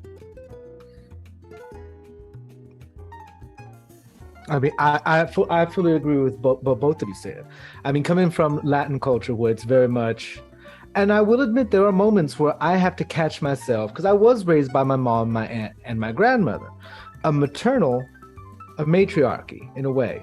However, there are still moments where I have to acknowledge in myself that, because I am my mother's guardian, I am my mother's power of attorney, medical power of attorney. And in teaching my mother boundaries, there are moments, because she's 71 and I put up boundaries and things, but there are moments where that Latin male that I have learned from periphery tries to rear his head, because my mom will try to break those boundaries. And it's not that she's being malicious, though sometimes she's being a brat because she loves being that way. But there's that moment where I will snap. I'm like, ya te dije, stop. And it's that definitive stop. There's no arguing with the fact that I said stop. And my mother will auto respond to that. I'm like, I'm sorry, but can you please just, I already asked you not to do this. But there is that cultural where it's this weird thing of Latin culture. And even though she's a very strong woman, that is something I have also had to unintentionally deconstruct, even though considering I am me. I'm a gay man raised by women, and I've made my own uncles cry because they pissed me off, but I don't defer authority just because they're like, it's an interesting thing I acknowledge to myself. I don't automatically respect men in terms of like authority. I will automatically respect a woman. Like I've worked for a law firm where it was all women. Automatically. Yeah, she's my boss, period. Okay, whatever you want. But the last firms before and after her were owned by men. And my reaction was like, prove to me you're worthy of for me to respect you. And so it's one of those things that was interesting that I've seen that is very limited with myself, though I've seen it in the Latino machismo culture much heavier from afar. I'm not necessarily fully part of it, but it is something that I think is going to does have to change. And it, bit by bit, I don't know where I was going with that, but I think my ADD took over. No, I think so your upbringing taught you like what people deserve respect and what people don't, and in a very clear way because of the way your household operated, right? Like I think that one of the ways, you know, that we could teach young men is if the household structure or the people around them, and I want to be careful because what this could end up sounding like is if mothers just taught men right. Yeah. I'm not saying that. I'm actively pointing that out to say that I'm not saying that. If the adults that are around these young men were very cognizant of how it is good to hear women say no to men and men immediately respect it, and it is also good to have people vocalize their boundaries and have them respected without people asking more. If we could find a way to put that into our vernacular and make that clear, then I think that would help. Like I have a young daughter, and the way that we interact is not just whenever she says no, I stop, but also me saying no, this is my body and I don't want to be touched right now, and giving her practice and hearing someone, even someone in authority, say, actually, I don't want my body to be touched. Why are you touching my body right now? I would like to not be touched in this moment. Just to practice that, not in a way that takes away affection, because she's still a child, but in a way that says, you need to learn early. Sometimes people don't want their bodies to be touched, and it's a big deal to do that. So that vernacular in household structures and in the community they're surrounding, I think that would be a great way to teach us how we respect people growing up. And I think also at a societal level, if you could teach or encourage young men and boys to have idols and role models that are women, and to idolize them for things that have nothing to do with their physical appearance. Like, for example, we have countless men who are idolized for their athletic prowess, and at the same time, there are plenty of women deserving of that same sort of admiration. You know what I mean? People worship LeBron James, but we don't get that same sort of worship for Serena Williams, right?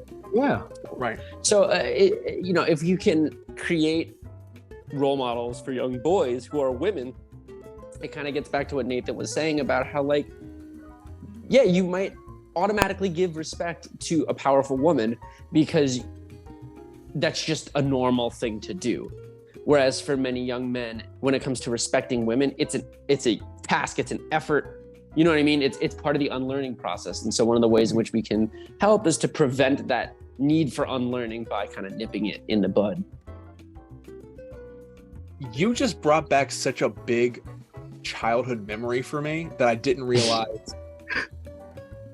Like, I had to be told by men to not like or respect effeminate things. I didn't have to be told to respect it. I think one of the things that we could do is have men kind of shut the fuck up if they're still toxic. Just because when I was a kid, if someone was strong, it didn't matter if they were a man or woman. It's like, that person is strong, good, and it's like, you don't want to be like her, do you? Like it got shut the fuck down. Like in little things like toys or colors, but also in people. I think that's a way that it gets passed down too. It is like I think that a lot of us end up already kind of set up thinking people are great until society gets a hold of us. Maybe that's me. I don't know. I idolized Hillary Clinton for the longest time, and but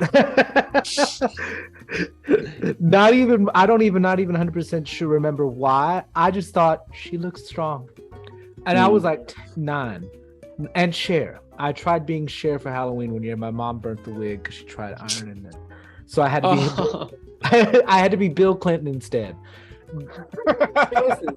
And well, let me ask you this: Have you ever seen Bill Clinton and Cher in the same room at the same time? I can't say actually, you haven't. I can't say I have. I think there's, I think you have something there. Plus, wow.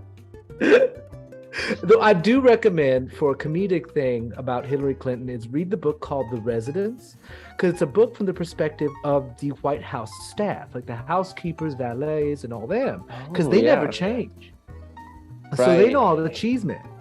And there's a special segment that it takes place during the Monica Lewinsky scandal, that they shed light on like the humanity of Hillary, because I think very few people actually humanize Hillary Clinton, but also just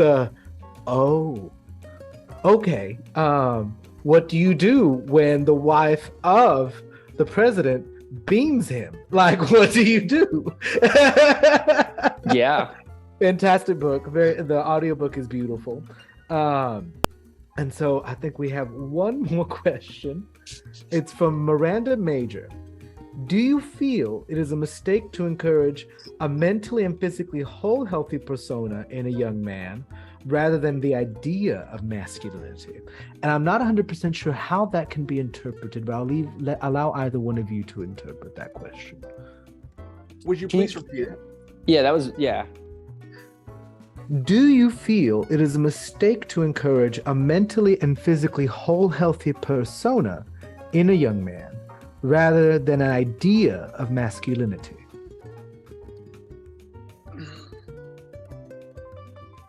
I think that the latter is much easier. And so I think that the way that I'm interpreting this question is, obviously, in a perfect world, we would be encouraging men to be like healthy and a whole persona.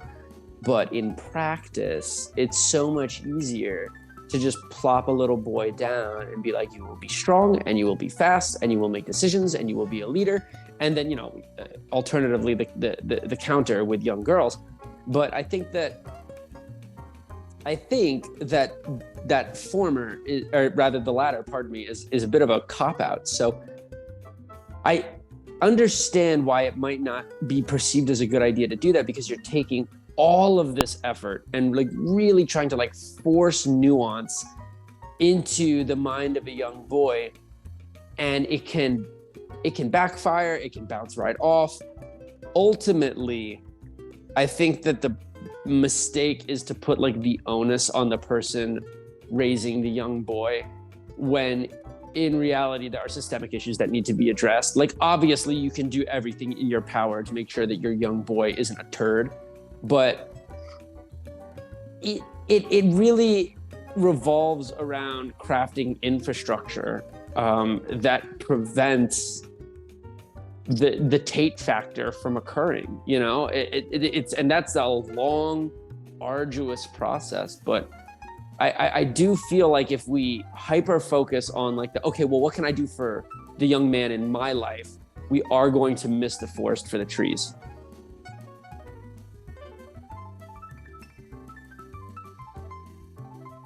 Andrew, I see your wheels turning.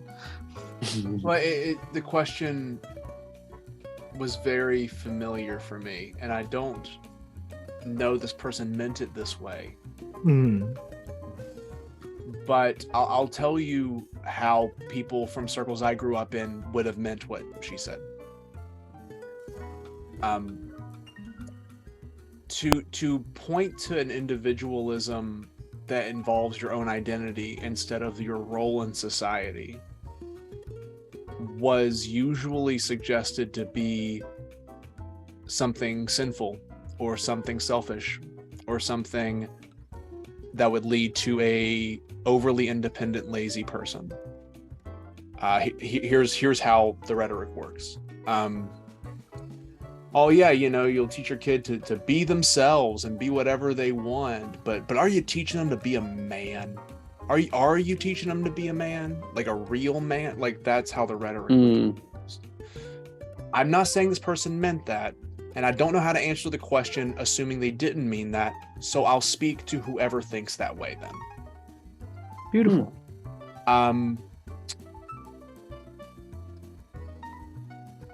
We've been duped into thinking that there's this one way of being a man, and it only works if it is gruff and brusque and with a certain income and a certain work ethic and a certain amount of hours outside of the house and a certain essentialism to his like masculine self that doesn't make him anything like his partner, who is obviously, of course, a woman in this case, because this breaks down as soon as you throw gay people into the equation or any queerness at all. And but we've been duped. It does not develop a healthy person just because it fits a societal role, because the societal role is not for that person's health. It's for the health of people that will never know this young man's name or care about him, who need him to be a good factory worker or a good imperialist device, or someone who makes minimum wage and makes more babies, and those babies end up fitting into these perfect societal roles, so that's a very, very few amount of people get very, very rich. We got tricked hard. And so if we pretend that the way that we raise people is making sure they fit their role is never going to be for them, and it's never going to be for their health, because the people that design their role don't give a damn about your babies. These young men can't be whole men if they aren't taught to be healthy people outside of whatever you would assign the things they enjoy as masculine or feminine or whatever else. So it is not a bad idea to teach them to be whole healthy people. I would argue you can't teach them to be men if you don't start by teaching them to be whole persons. And then if they realize that they're a man along the way, they're going to be the healthiest man you've ever seen, if you let them be healthy people first, regardless of what you're assigning to them. And a good society is made by healthy people, for the most part. It's trying to get a healthier society, or does an unhealthy society breed unhealthy people? America's great, isn't it? The best. Now, everything that's being said about societal problems is absolutely right. I didn't mean. Oh no, I fully agree. Individualistic, but I hope y'all see what I'm saying. There's like this gender essentialism that we throw up there for societal roles still sits there as almost like an anti-socialist thing within certain conservative groups. Maybe almost was too weak. It is that, isn't it? That's the rhetoric that gets used. Yes, but okay, and this is the big question, and I'm gonna but what about the men who are bricklayers? Because if 99% of men are bricklayers, then what are we supposed to do? Make it completely equal? I don't know. That's me fading out of my Jordan Peterson impression. Yeah, no, I definitely echo everything that Andrew was saying there. I feel like what this really comes down to is if you have to ask that question of, but are you a man? But is he a man? But are you raising a man? Maybe you're the one who doesn't know what a man looks like because you're fucking looking at one, buddy. You know what I mean? When it's like when the folks I know who are much more misogynistic love to say things about me painting my nails, and it's just ribbing, but at the same time it's you really think that makes me less of a man? And it's tempting to get into the old misogynistic tropes of okay, well, why don't we compare our rap sheets and see who's been with more people? You know what I mean? Yeah. And I'm not going to do that because that's childish. But I sure do think it loud, and I feel like that's part of the unlearning process that I still need to get through. Well, ain't that a trip though? Even when trying to forge a new path, when the very masculinity we're trying to redefine gets questioned, the only tools we have to fight back, because the ones that have been given to us for so long, are the toxic ones. It's just they're still right there, the utility belt. It's well, let me pull out body counts on this. Yeah. Yeah. It's a mess. It's a mess. But I think conversations like this make it easier, because we're sitting here being able to say, we enjoy things. I honestly think that's a big piece of it. Like the amount of men that I don't hear talk about enjoying fucking like just anything. Yeah. They all seem so sad. Like, exactly. I think a lot of things could change rather quickly if there's a way that we can make part of men gathering just talking about the things they're enjoying, and it can't be anything that you feel like you've won or conquered. What do you enjoy? Like, I think that would be so nice. I love that idea. I had some very nice puppy cuddles prior to this chat that I enjoyed very much. Oh. And you of course have the cutest puppy. I saw him. Where's my child? She'll want cuddles in about another few minutes. I already know it 'cause I can hear her doing the thing. I finished a garden bed today that I'm very nice. about. A raised nice. bed. I'm gonna be planting some vegetables, and I'm very excited. Oh, any specific vegetables? Probably. So in this particular bed, I think it's going to be a number of like nightshades. You know, like eggplant, peppers, and tomatoes. I think I'm gonna be doing that. So I wish I could have a garden, but I'm learning that my green thumb may have been fading over the years because there's certain plants that I have inside this house that are like, and I love them. I'm like, you know what? You're just gonna look like I'm Morticia Adams, and this makes the whole aesthetic much better. So it does. The only thing that's really surviving are the ivies, and of course, they're the things that are surviving. So right, yeah, they're just gonna grow forever. Yeah, I'm not even worried about them. I'll forget to water them for like a good chunk of time because I don't look up because one is up on the ceiling. And I'm like, oh, that's right, you exist. Oh, that's right. When you're 5'4", you don't need to look up often. Like, I mean, you do and don't. Oh my goodness. All of that's just unused space to me. So are you truly 5'4"? I am truly 5'4". We are a small people. That is fantastic. I agree. Every flight is a first-class flight. And it comes in handy for several other things, and plus my center of gravity is significantly lower, so I can lift heavier than somebody else who's taller. And technically, I will live longer if it comes to heart issues, because your heart doesn't really grow in size, dependent upon how tall you are. That makes sense. Yeah, you are 7.5 inches shorter than me. How tall are you? I'm just under 6 foot. I forget we make humans that tall. I met somebody who was 6'9". That's more people than I thought you would say. That's a lot. That's more people than I thought we could create. I did not know we came in. I mean, because I've met like people like Peter Mayhew. I've met him, and he of course had the genetic disorder of what he was like over 7 feet. But I didn't know people just got that tall. 6'9", you'd have to go up on him. Well, thankfully I did not, because that was not the interaction I met him for. But I have, so just to talk, if we're going to talk about that, I did enjoy a man's company years ago who was about that tall. And if you've ever seen like a Great Dane trying to mount a Chihuahua, it was kind of the same thing. Because there's only one, I know TMI, but there's only really one position you can do. I'm just picturing you in one of your bigger hats. And that was just... Oh. And the problem is I don't look, when I'm go on dating sites, I don't care about their height. It's the least deciding factor for me.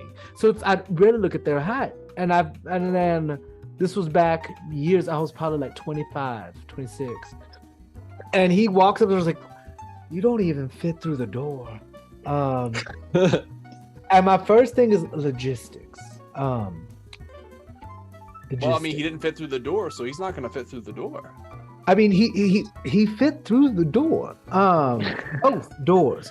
But anyway, we have gotten off track. Love is an open door.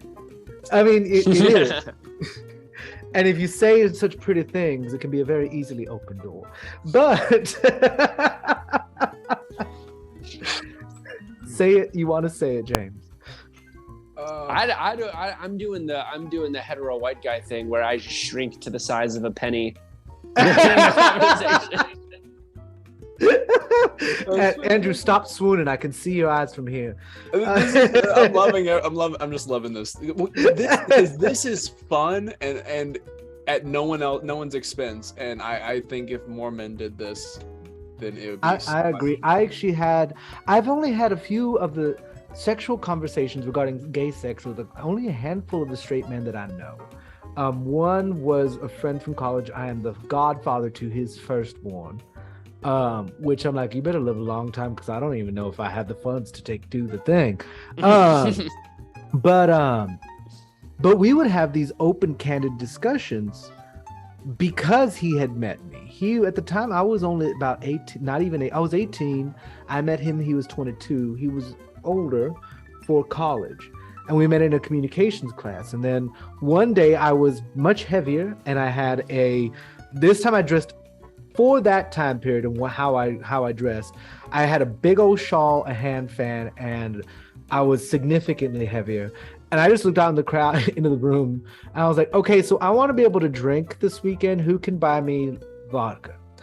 And he was like, well, I'm of age. And I was like, okay, well, I'll give you the cash. And everybody just looked at me. I was like, you're not going to get anything if you don't ask. And we wound up drinking together, getting drunk and playing Halo. And then that kind of stirred this friendship of us talking about what was me as a gay man. What was that? What did that mean? And because he admitted, as like, I've been mostly homophobic my entire life. And I've eased up on it as I've gotten older and it's kind of moved out of this small white town I grew up in.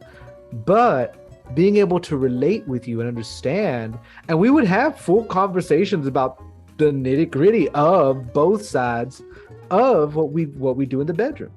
Because I have never been with a woman. I've never even been through a vaginal canal. I was removed like a tumor because I was trying to kill my mother, and that honestly was on brand. That is on brand. That's a step above gold star. I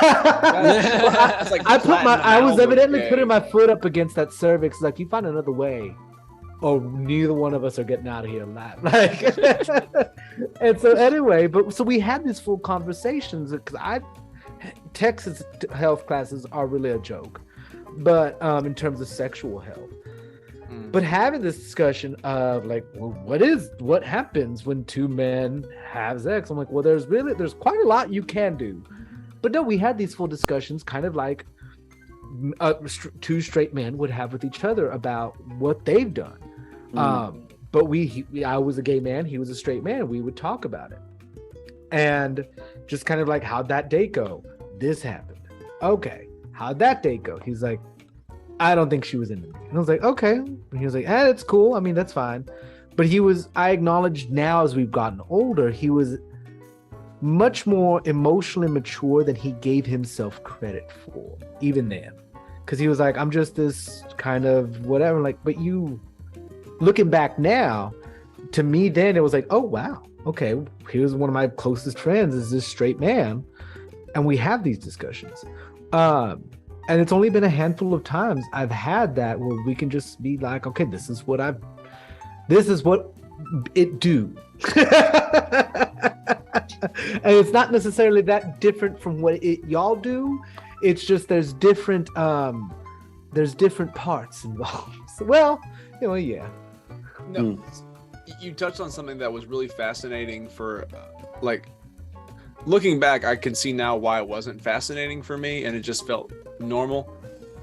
That makes sense. But how many straight men that I got to know in college that couldn't understand gay men at all because of how much everything about their life revolved around getting with a woman. Like, it's like their identity. Yeah. The whole thing. It's the whole thing. It's just like, so like I could see someone walking up to you, it's like, so I hear you have no interest in women. How are you here? What do you think about the rest of the time? Like, and it's just this fascinating thing. Like there's this whole other part of life. Oh yeah. And even then there's the whole other part of like not just masculinity, but trying to break down all thatness within gay culture, because like I've never looked at women sexually, period. Like there was never that like, well, let me try, because I've had friends who have tried, and for me I was just like, no. But I kind of went from, I knew what I wanted and I got what I wanted in my early teens, but then as far as like I need to hide this, I basically became what other people would perceive as asexual at that time. What they perceived, what I was actually doing was gay, but because I wasn't dating women, I wasn't really flirting with women. I went to prom with female friends, and so, but there was no sexual acts with women because it was never something that interested me. However, were there sexual acts with men? Absolutely. Well, yeah. During those formative years of as I was developing. But for me, I was like, I've never even explored what that means. The only reason I know what it's supposed to look like is because, of course, I have watched documentaries and people and all the modern media that does talk about it. But other than that, I'm like, I didn't even go through it. So, and so I think we are at a fantastic stopping point for y'all. I know it's late for you in the future, and I'm sure you have things in the past that you want to do. And here I am stuck in the 1940s here in Texas. But I do want to thank both of you for joining me today. This has been a fantastic talk. And before we go, is there any quick little statement you'd want to say to anybody out there, or any organizations you want people to support in this time? Andrew, you're welcome to go first. Okay. I would say if there is a local mutual aid or direct action group in your community, they are most likely fighting for making change on your city level or county level. The stuff that you don't really hear talked about much on the news where you are. Pay attention to them. They're doing good work. They need your support. They won't be hard to find. If you want access to other organizations, I can tell you about them, but look for a local mutual aid or direct action group in your community. They need your support. Fantastic. I'll say if you're within a couple of driving hours of southern Utah, there is an uproar of drag performances that are happening in my neck of the woods. They're being met with substantial resistance, and bodies are always welcome. There are cafes and libraries and other establishments that are hosting mostly beginner drag shows. There are a couple of, we'll call them unintentional death falls, and that's perfectly okay. And it is about community, and it is about giving these folks a reason to stay in you know, a place like southern Utah is a place that is in desperate need of culture of any kind. So if you're looking to take a road trip or just help that community, I mean, you can donate to like Southern Utah Pride. That's great. But physical presence is what they want. So that would be my call. Thank you so much, James. And that's been so true. We had I forget which thing. I think it was a drag story out where those boys try to protest. And San Antonio's not a city you play with. You don't. It's a massive blue city. All the major cities, for the exception of two, are very blue within Texas. So any of those Proud Boys try to do anything, it's not. No, we're still Texans. Yeah, we don't have that here. We don't. I mean, you're not going to see Proud Boys because the special kind of hate that Utahns have is a very quiet type of hate and a very judgmental type of hate. It's not a violent hate, which is good in many ways, but it also means that the community is exposed and vulnerable in a way that San Antonio simply isn't, because of the infrastructure of radical queerness that simply just isn't in Southern Utah. We're a few decades behind in that regard. Fully understood. And so, yeah, if you are in driving distance of Southern Utah, please make a road trip. I'm sure there's fantastic shows, and a good drag show or story time is always a fun time. Mm-hmm. As somebody who was a former queen, they're always a fun time. What was your drag name? Ursula Velour. Oh, I love that. But it's been probably about 8 years since I performed. And I walk in heels still? Yes. Can I dance in them still? My knees would side-eye me if I tried. I could do it. Once. It sounds to me like you need to come to Southern Utah and show these queens how it's done. I mean, probably. I love a good road trip, and I've been to Northern Utah when I used to do celebrity hospitality in Salt Lake City. I think that's Northern Utah, right? Mm-hmm. And then I passed through there a couple months back to get to California. So I've never actually been to Southern Utah. So it's beautiful. Oh, I've heard nothing but good things about it. That's geography. Yeah, if you've ever watched We're Here, it's Bob the Drag Queen show. They came to my town. Yeah, they were in my town. Oh, wow. Yeah, I was at the performance. It was lovely. Oh, I love it. Okay. Well, I think I need to plan a road trip to Southern Utah. I have a guest room. With James. On that, my loves, thank you both for being here. And thank you, everybody, for watching. And y'all have a good night. Bye. Take care. Have a good one. See you, everyone. Go. Thank you for watching or listening to this episode of Talking Tea with Auntie, being a man and breaking down toxic masculinity. As always, I'm so grateful you're here, and if you enjoyed this content, feel free to subscribe, turn on that notification bell, whatever you got to, and whatever app you're watching or listening to this on. As always, I gotta give a big thank you to all my patrons on Patreon that make my content possible. Without them, I couldn't create this content or pay my bills, so I'm very grateful for y'all. An exceedingly special thank you to those patrons who ask questions of our guests: Heather, Denise P, and Miranda Major. If you would like to ask questions of our next guest, feel free to become a patron on my Patreon for as low as $3 a month. Patreon.com/Shiningnathan. I'd be very grateful if you considered, because, well, Patreon's my primary form of income.